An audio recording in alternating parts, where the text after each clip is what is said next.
Centrafricaines, centrafricains, très chers compatriotes, l'heure est grave. Je dirais même elle est extrêmement grave. La République centrafricaine, notre unique et chère patrie, celle de Barthélemy Boganda,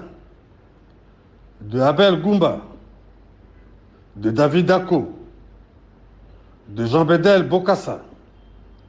de André Kolimba,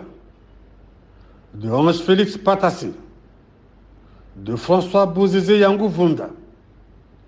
et de nombreux martyrs est aujourd'hui en danger.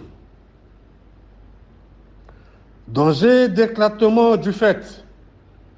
de permanentes violences et d'éternels affrontements intercommunautaires savamment planifiés, organisés, financés et entretenus par le pouvoir illégitime du président Faustin Archange Touadéra. Danger de sa recolonisation pure et simple par des mercenaires du groupe Wagner et rwandais. Danger de sa totale disparition du fait de la grande braderie de ses ressources naturelles et foncières par l'imposteur de Bangui, celui-là même qui n'a jamais été élu, mais qui a plutôt été déclaré élu par l'autorité nationale des élections avec seulement 17% du corps électoral à l'issue des élections groupées du 27 décembre 2020, singulièrement marquées par de graves irrégularités qui ont fini par leur ôter toute crédibilité et desquelles plus de 300 000 Centrafricains ont été délibérément exclus. Depuis sa prise de fonction, le 30 mars 2021 à ce jour, il ne se passe jamais un seul jour sans que les fils et les filles de Centrafrique ne soient battus, brimés, humiliés, torturés, raquettés, assassinés, contraints à de constants déplacements, souvent obligés de trouver refuge en brousse et d'y vivre comme des animaux. Fin masochiste, par des méthodes staliniennes et un règne de terreur, il a réussi à restreindre les libertés de réunion, suspendre les manifestations publiques, contrôler les médias et lancer la chasse aux opposants, les contraignant d'abord à la clandestinité, puis à l'exil. Ces exactions, ces crimes de guerre, ces crimes contre l'humanité et ces entorses inadmissibles à la démocratie sont le fait des mercenaires du groupe Wagner et des Rwandais. Ce sont aussi les actes de malgouvernance de Faustin Archange Touadéra dont sont victimes la classe politique, les représentants de la société civile, les professionnels des médias et notre peuple de l'Est à l'Ouest, du Sud au Nord, qui pourtant aspire légitimement à la paix sur sa propre terre, celle de ses ancêtres, à la justice, à la sécurité, au développement harmonieux et durable. En dépit de maints appels des partis politiques de l'opposition démocratique, des associations de la société civile et des groupes armés rassemblés au sein de la coalition des patriotes pour le changement au dialogue politique inclusif, et malgré l'un des avis de la Cour constitutionnelle l'invitant poliment à se soumettre à cet exercice, ce président est resté fort, étonnamment autiste. Son refus est un mépris inacceptable pour notre peuple, détenteur du pouvoir souverain, dont tout État qui se dit et se veut démocratique comme le nôtre, depuis l'avènement du pluralisme politique, dans notre pays avec l'organisation des élections démocratiques de 1993. Puis, après avoir limogé la présidente de la Cour constitutionnelle, Mme Danière Darlan, qui s'est farouchement opposée à sa volonté de réécrire une nouvelle constitution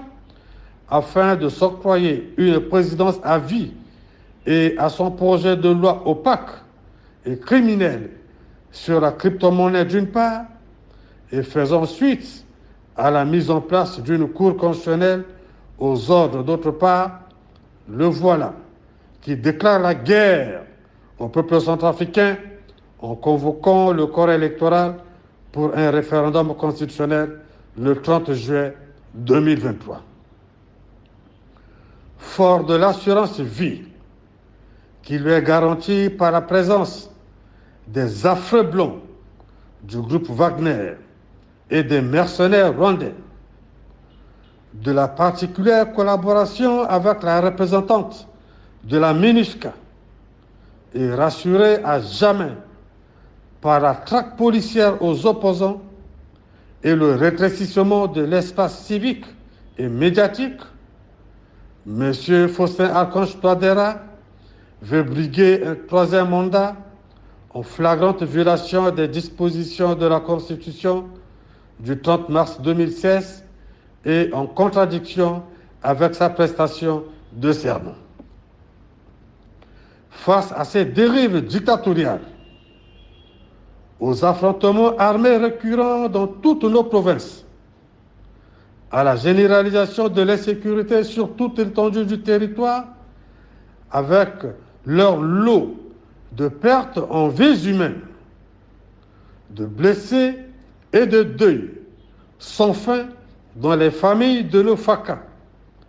à la destruction d'une bonne partie du faible tissu économique, à la captation et la braderie de nos ressources naturelles et foncières, à la désorganisation de l'administration publique, au clientélisme et à la destruction du système éducatif et la déliquescence très avancée des structures de santé devenues de véritables mouroirs, un collectif des officiers libres des forces armées centrafricaines a pris la résolution de me lancer il y a quelques jours un appel solennel, patriotique et présent afin de prendre la tête de leur mouvement de libération nationale. Devant l'extrême gravité de la situation politique que vit la République et face à la misère inouïe imposée à notre peuple, j'ai décidé de répondre favorablement à leurs sollicitudes, tel un gladiateur prêt à descendre dans l'arène pour lever l'affront subi, soigner les plaies ouvertes, faire cesser les armes, favoriser le retour de tous les exilés sans exclusive, organiser un dialogue politique inclusif, réconcilier les Centrafricains entre eux, redonner à la République ses lettres de noblesse et la rétablir à sa juste place dans le concert des nations civilisées. Dès à présent, et à cet instant où je fais cette déclaration historique, je m'engage solennellement et j'engage ma vie, ma force et toute mon énergie au service de mon pays. Pour cela, j'invite toutes nos forces de défense et de sécurité intérieure, officiers généraux, officiers supérieurs, sous-officiers et hommes de rang à se joindre à moi pour éjecter M. Faustin Archange Touadéra du pouvoir et chasser les mercenaires du groupe Wagner et rwandais de la terre de nos ancêtres et de nos aïeux. J'exige donc la démission de ce président illégitime au plus tard, je dis bien au plus tard, le 1er juillet, faute de quoi il assumera toutes les conséquences de son entêtement habituel. D'ores et déjà, je déclare très sententieusement que cette lutte, qui démarre au moment où je parle, ne doit pas être l'affaire exclusive du COFAC avec les groupes politico-militaires de la CPC sous le haut commandement de Ferdinand Alexandre Nguindé, entouré de quelques cadres engagés. Elle doit aussi concerner toutes les forces vives de la nation, à savoir les partis politiques de l'opposition démocratique comme de la majorité présidentielle, toutes les associations de la société civile, les confessions religieuses, les syndicats et toutes les plateformes des femmes, des étudiants et des élèves. En somme, j'ordonne une véritable insurrection populaire contre le régime illégitime, tyrannique et criminel de l'imposteur Touadéra. Comme l'avait si bien dit le président Barthélemy Boganda,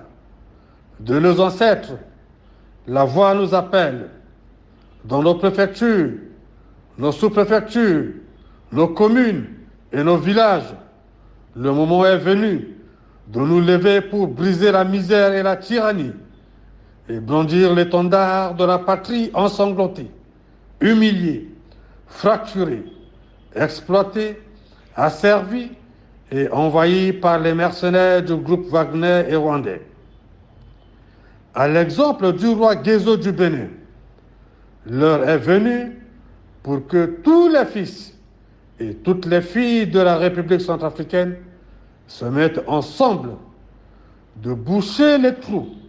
de la jarre percée et sauver la République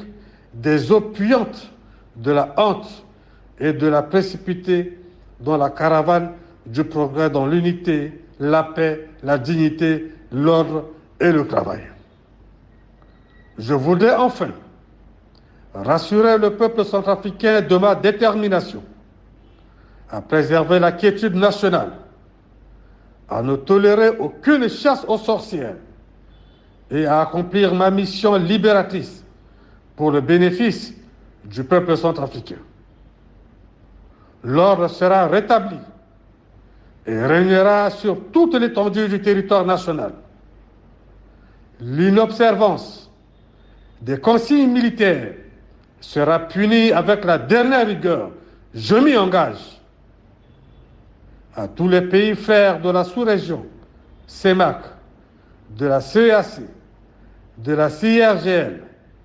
dont la sûreté nationale était sérieusement menacée et déstabilisation par Touadéra et ses mercenaires du groupe Wagner, j'annonce le rétablissement de la sécurité à toutes nos frontières communes et à la libre circulation des biens et des personnes. Le temps est venu de renouveler nos engagements mutuels sur les questions stratégiques et d'intérêt commun. À la communauté internationale et aux partenaires traditionnels et historiques de notre pays, en particulier la France, j'affirme mon attachement à la solidarité internationale tout en leur garantissant que tous les accords et traités seront préservés à l'exception de tout ce que Touadéra et ses complices avaient conclu dans le doute et l'opacité. Que Dieu vous bénisse, qu'il bénisse la République centrafricaine et son peuple. Vive la responsabilité, vive la République. Je vous remercie.